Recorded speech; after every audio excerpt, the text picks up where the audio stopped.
is an absolutely beautiful Sunday afternoon here in downtown La Habana, and I am in one of my most favorite places, and that's the Prado, a tree-lined boulevard that today is filled with artisans of all types. We have metal workers, we've got photographers, we have painters, but what makes it really special today is I am here with Gary Hershorn, the legendary sports photojournalist Hi, with Chuck. Reuters, who for the past 30 years has been known among his peers as one of the absolute best at his craft. And Gary, you are very familiar with Cuba. Yes, this is about my 15th trip here since 1989.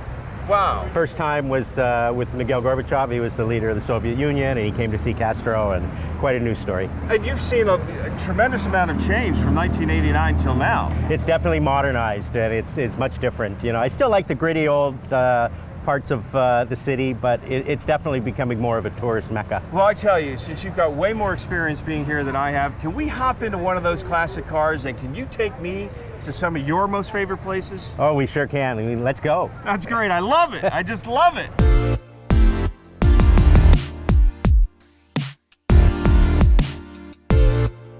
The thing about Havana is the color.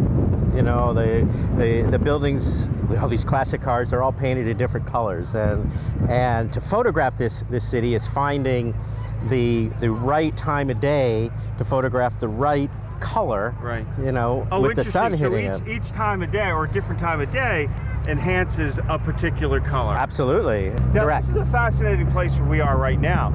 We're driving through the Plaza de la Revolucion, and I have a hysterical story because I got here, the first time I came to Cuba, I arrived the night Fidel died. So we found out about that the next morning at 6:30 when the housekeeper came in and let us all know. So me being the photojournalist, you know, my instincts pop up and I say, quick, we have to go. We have to go to where, you know, all the people are going to be mourning Fidel's death. So we hop into the car, we drive, and we get to the Plaza de la Revolucion. And instead of seeing, you know, tens of thousands of people here mourning, we see absolutely nothing. It was like that scene in National Lampoon's Vacation when they finally get to Wally World and they're driving down, you know, the parking lot, and something's a little amiss because they're the only car there. That's what it was to us, because we were literally on this street and there was nobody there mourning the death of the leader of this country for the past 60 years. Oh, I love that square. I covered a papal mass in that square when Pope John Paul II came here. I covered May Day parades in that square with Fidel waving into the crowds. There was a lot of great memories in that plaza. Gary has fans. Oh yeah? It's Gary Hershorn. 30 years at the top of your game, at what point did you look at yourself and say, whoa, I'm a big deal? Never. Ever did I ever think that what I was doing was more important or more significant than anybody else. I quietly went to my events, walked out to the field and said, I'm going to be the best person on this field today. But I never shared that. I never told people that. I just tried to do it.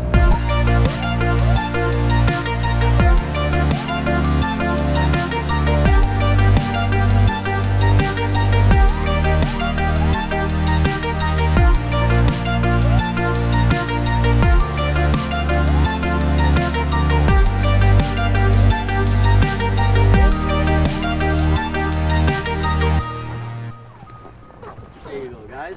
Thank you, Mike. Thank you. Watch step there.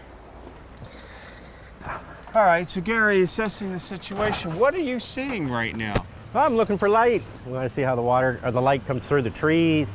I love the various shades of green. Well, you know, the only thing better than talking about shooting a forest is actually shooting Shooting the it. forest. Let's go do that. Yeah, that's it. Nicole. Oh, terrible light. He says it's stunning and I say it's ugly. From my angle, the light couldn't be worse. Yeah, from my angle, it's absolutely perfect in everything you had talked about. I've got layers. I have deep shadows. No, I've got it. I've got this. No, take a look at this. This is everything that we talked about. All right, so I've got dark behind her. Yep. And I've got her side lit perfectly, and that side light is really not doing nice on the top of her hair. That's beautiful. And look at my angle. That's horrible. Couldn't be the worst. Do you do this for a living? That's horrible. But I did say I was going to say that from my angle, it was the place to be for a wider picture because it's more of a silhouette, which is what this is. Yeah. And not that this is a competition, but if it were, you won. I won this one. So now we're going to leave this beautiful park and we're going to go do something really fun. We're going to go to another one of my favorite places after we get to yours, and that is the Hotel Riviera, which is this mid-century modern place built by Meyer Lansky. It was one of the last mob hotels built in the late 50s. Yep. And you can go in, close your eyes, and feel the Rat Pack walking down. So that's the Riviera, a beautiful hotel. But where are we now? we're on the Malecon, the world famous Malecon, one of the most iconic walks in the entire world. Yeah. Oh, Chuck, there's a puddle here. We got to stop for a second. One thing in photography. Tell me what you're seeing. Tell me what you're seeing. One thing in photography is you don't walk by a puddle without putting a camera in the water to see what we see. I get it. I get it. And since we've got the Riviera in front of us, that's what we want to photograph. I see the reflection in the puddle. So to do a reflection like this properly, the camera's got to be in the water. So we're kind of waiting for a classic car right now. That would be the ideal thing, going by the classic hotel. All right, Gary. Classic cars coming up. You're ready to rock. Here it comes. Ready. Hit the trigger. Got it. Boom. Now, how many pictures do you think you just took right then? About 8. About 8. See, that's the other key. Is that you really need that rapid fire. At times. I've enjoyed our visit here, and I've learned so much about using things to capture other things and not in the more obvious way. Things in the foreground allow you to layer the image and take you into what you want to see, and that's the hotel. And that's a beautiful way to describe it. Now, what we're going to do is there's a brand new tapas bar that opened up in Central Havana, and they need some food shot, they need some drink shot. So why don't we head down there and see what we can do? Maybe have a mojito. Or two. Peace, let's do this.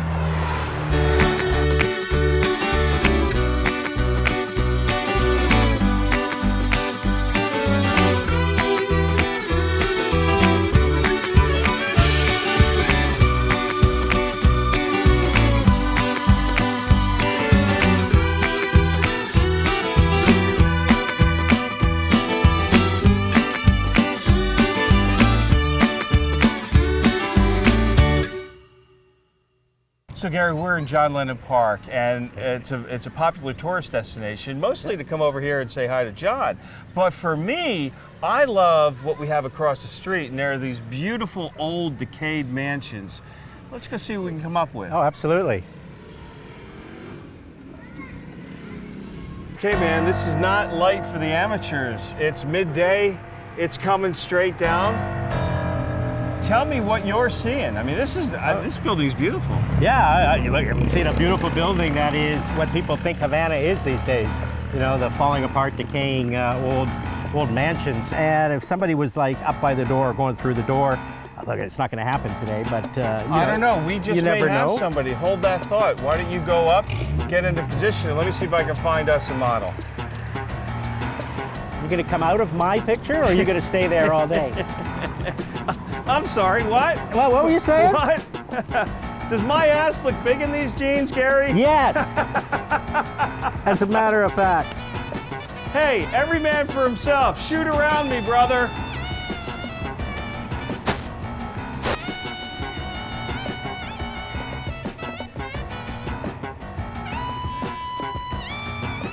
It's a little too high, the sun today. A little too high? Well, it's just that we're a little late.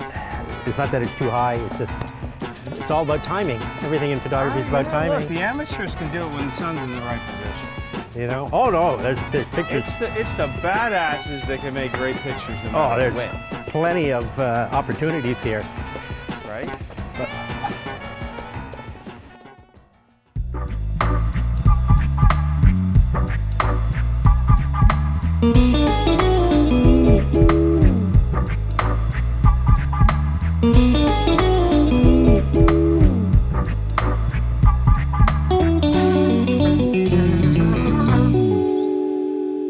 Gary, we're in Central Habana right now.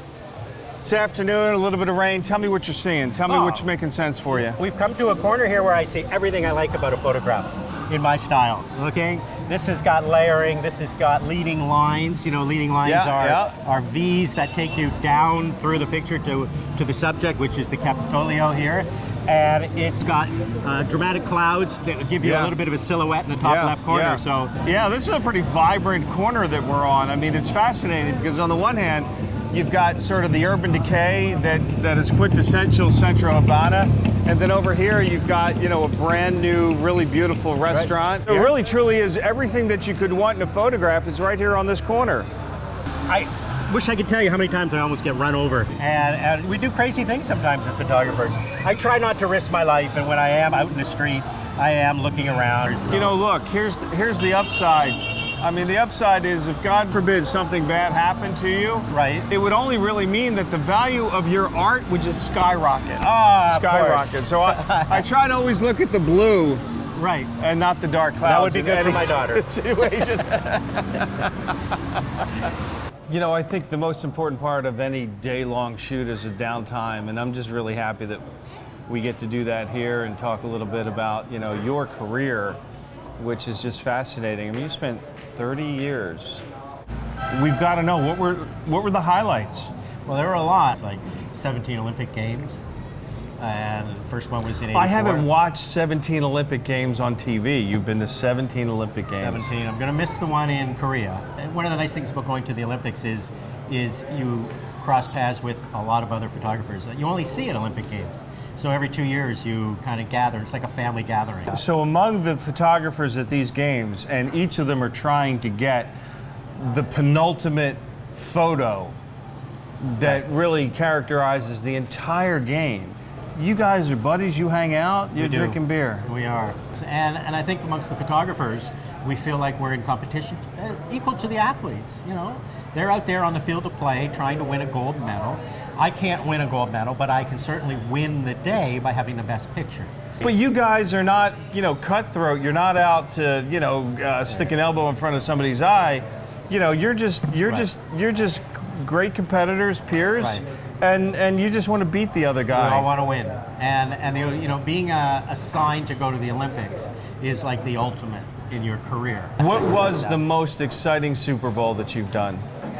Oh, my first, without a question. It was one on a last-second field goal. I think John Taylor caught a pass deep in the back of the end zone. I was in what would be described as one of the worst places to be, right behind the goalpost, because that's where I ended up, and he caught it right in front of me, ran off the field, behind me, up a tunnel, came back down to the field, jumped up in the air and spiked the ball right in front of me, and I had somehow stepped out far enough to block almost every other photographer from seeing it. And you got the shot. I had the shot. It was the picture of the game. Was it really? My first Super Bowl was. And the next day you saw that, and it was in papers. How did that feel? It's a sky-high feeling to see your work from the biggest sporting event of the year on the front pages of newspapers across the country. All right, of all the sports, which one is the least fun to shoot or the most difficult? No question, golf.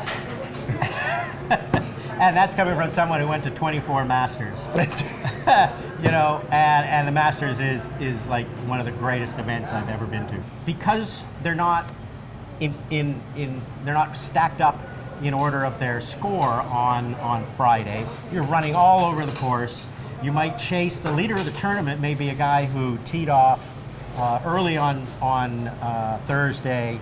They're going to tee off late on Friday, and by the time they tee off, somebody else could be the leader. Yeah. You know, it's hard. Your description is almost as boring as the game of golf itself, fascinatingly said. But don't you get to drive around in an air-conditioned golf cart? Not at all. You walk. You walk and walk and walk, and then you double back, and you couldn't triple back, and then you go. If you called me up and said, "Hey, would you like to shoot the Masters?" I'd be like, "Hey, no. I don't. I don't even like shooting golf when I'm in a golf cart, driven by, you know, the beverage cart lady." It's hard. No, that's silly. Physically yeah. hard. The next hardest sport is baseball, because baseball is so completely dry. It's just so dry. and then, boom, there's a home run. Yeah. And everything happens, and you have to get it. You see, that's my fear. My fear would be like, oh, this is so boring, and I'm like on Facebook, and little did I know that 2 people walked, and I'm on Facebook, and bam, there's the game-winning home run, 3-run homer, hit by a guy that's never hit a homer in his life, and I would be watching an episode of The Americans on my phone. I couldn't do it. That is the discipline, right? It's a lot of discipline. I don't know what he's making, but whatever it is, I would like him to pour me some back there. I don't. That's great. I would not be good at those things. I tend to like the sports like hockey and football, where there's continuous action and continuous flow to the game in a particular direction. Now, you need to know as much about the game as the people that play it, don't you, to really be able to know where the play is going to go? Absolutely. It's almost like you're the manager or the coach. Yeah. And you're trying to guess what the next play is going to be. Yeah. That's what really makes one sports photographer better than the other. So what separates the good from the bad are the people that know the game, know what to be looking at, know where to be, and know what to expect. Yeah. And those are the photographers that tend to find themselves in the right place. I've always talked about a single image, a picture that every photographer, every professional photographer can probably go back to the beginning of their career and tell you which picture opened people's eyes about your ability as a photographer. And I had one, and it was a baseball picture.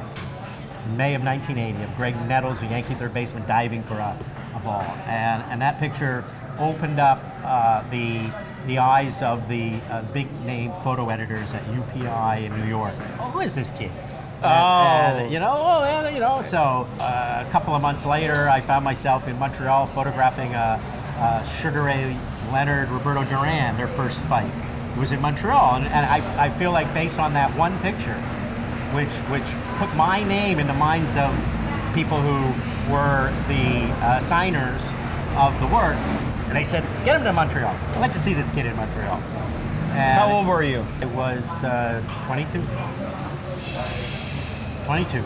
So, it was a very special time in the wires back then, and it was a very special time to come into the business with legends who were career photo editors. A lot of the wires were run by people who were never photographers. They were photo editors, and they knew the news. They were solid journalists, and they were great photo editors. And when they told you that your pictures sucked, they sucked, and they made you better. Gary, I always say that you only get better at something by playing somebody better at it than you are. So for me, was wonderful to shoot with you all day, and I learned a tremendous amount everywhere we went. Thank you, and I had a lot of fun being able to share some of my knowledge. What did we do today? We shot silhouettes on the Prado, which I love. We then shot layering in the forest by the river, and we also worked on our reflections, which is kind of a great little technique down on the Malecon. Yeah. And we finished up with one of my favorite types of pictures, leading lines, here in front of the Capitolio. So all in all, I got to share, some of my best techniques with you and how to make pictures better. I'm thrilled to be the recipient. I mean, it was like, if you love hockey, spending the day with Gary Hershorn was like spending the day on the ice with Wayne Gretzky. I mean, that's how big of a deal you are. That's the respect that other photographers have for you. So for me, it was an absolute thrill. And just in the brief time that we had together, I am a better photographer before it. That's because music of to my it. ears. It's all I want to do is make people better at what they do. And I want to do this early and often. Thank you very much. I'll be there anytime you need me.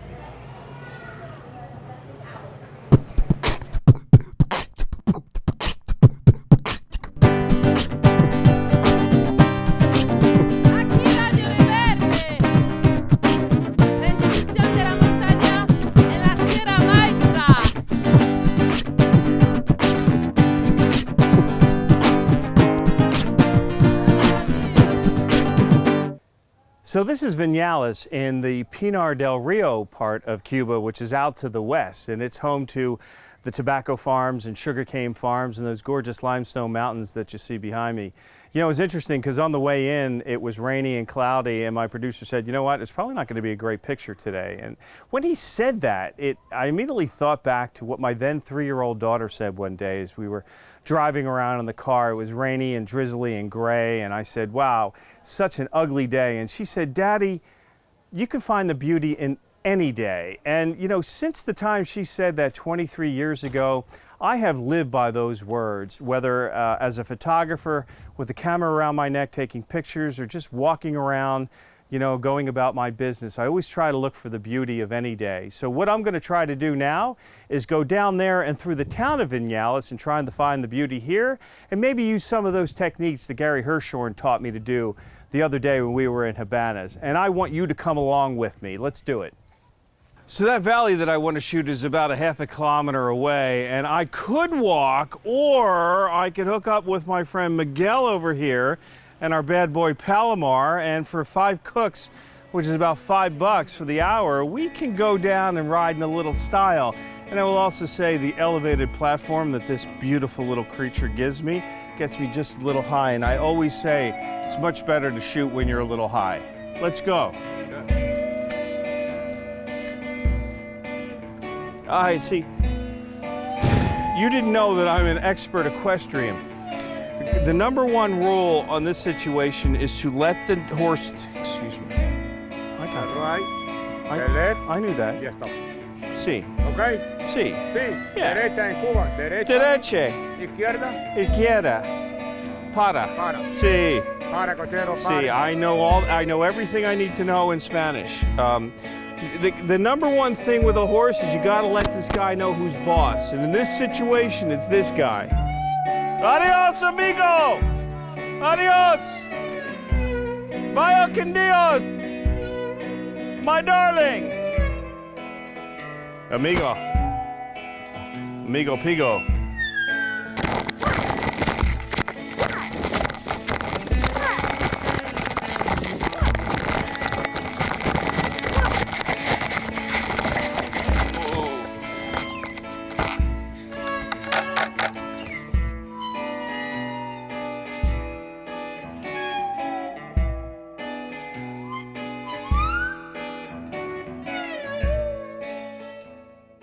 So this is Finca Roja, a cute little tobacco farm in Vinales. And if you called Central Casting and said, send me down a Cuban tobacco farmer, they would send you down my friend Alfredo. So we're going to meet him in his barn where he's going to be rolling some cigars, but I'm going to use that opportunity to see if I can really capture some great natural light portraits. Alfredo! Hola! Here we go.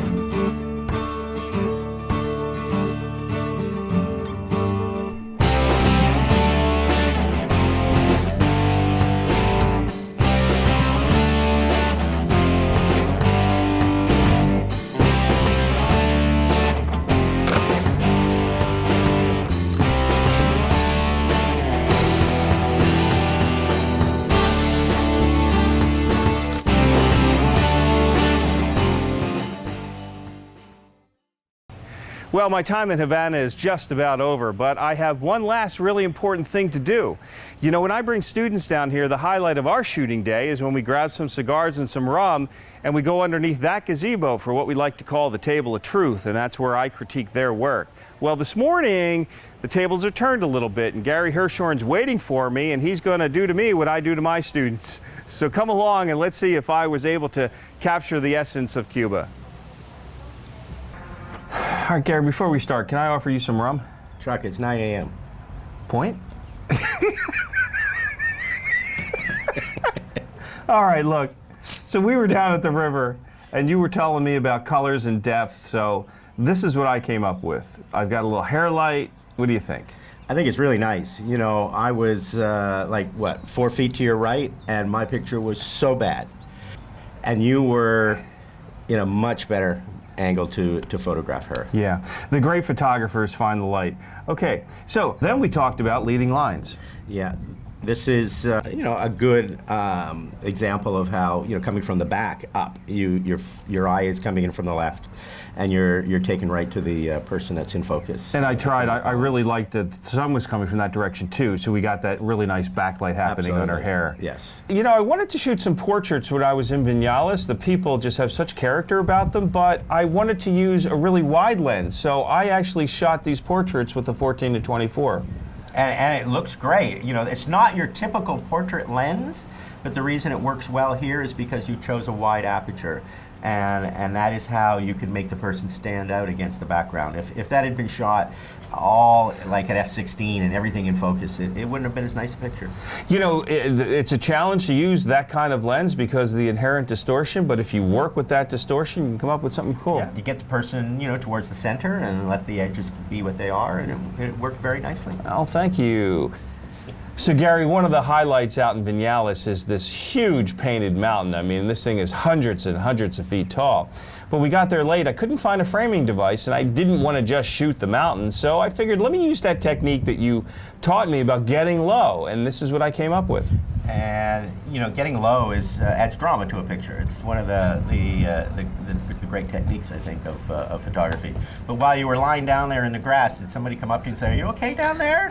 I wish I had a nickel for every time I was lying on a sidewalk in New York and somebody walked by and go, "Do you need medical attention? Are you okay?" We came upon this trumpet player in Habana Vieja, and he was in a little doorway, and I said, "Hey, would you come out a little bit?" And he did. And what I like about this is that it just shows parts of the trumpet. Yeah, that's a detail shot, and details. You know, if you're going to go to a place like Havana and you're going to go home with, say, a set of 25 pictures, ensure that you've got some detail. You know, it's not all about the people. It's not all about the scenery. It's not all. Did you say a boat? A boat? I did. A boat. A boat. Uh-huh. Yes, I did. Are you Canadian? I am. I did not know that. Gary, it has been such a treat to be in Cuba, to be photographing with you, but most important, to be learning from you. You have made me a better photographer in the short time that we've been together. Oh, that's music to my ears. You know, it's all I want to do now is mentor people and make them better photographers. I'm using my Instagram feed for that. And I think I see it in their feeds. I see what people are doing. And you picked up on all the techniques we talked about, went off and shot some really nice pictures here in Cuba. Yeah, you know, I use your Instagram feed as a tool of depression because I look at the stuff that you come up with and I say, I really should just become a janitor because you are so good at what you do. And on social media, you know, it allows us to follow much more closely, you know, great photographers, and that's how we learn, by seeing. The expanded versions of our time together will be available on all my social media platforms, so I encourage everyone to follow you and to follow me to see a little bit more of what we did in a little more depth. Oh, that's great. Gary, it's been a pleasure. Thank you, Chuck. I enjoyed every minute of being here with you. We'll see you again. That's it? No. That's You're it? supposed to say thank you, and we're supposed to shake it. You know, he's taking direction fucking great. I'm just saying. I never get over the Look thrill. up, please. Look up. I never get over the Try to thrill. stay with You are me. Gary fucking Hershorn, Oh, I'm man. nobody. Look at him. Just that Look at guy. him. I love that. Hotel in the puddle of water. So it gives it that sort of that French impressionism, wouldn't you say? Yeah, it would have been better if you got it in focus. Dick. Spoken as a true man. Chuck, have you had enough to drink yet? Yeah. You know what I said last night? Work smart. Get in the shot.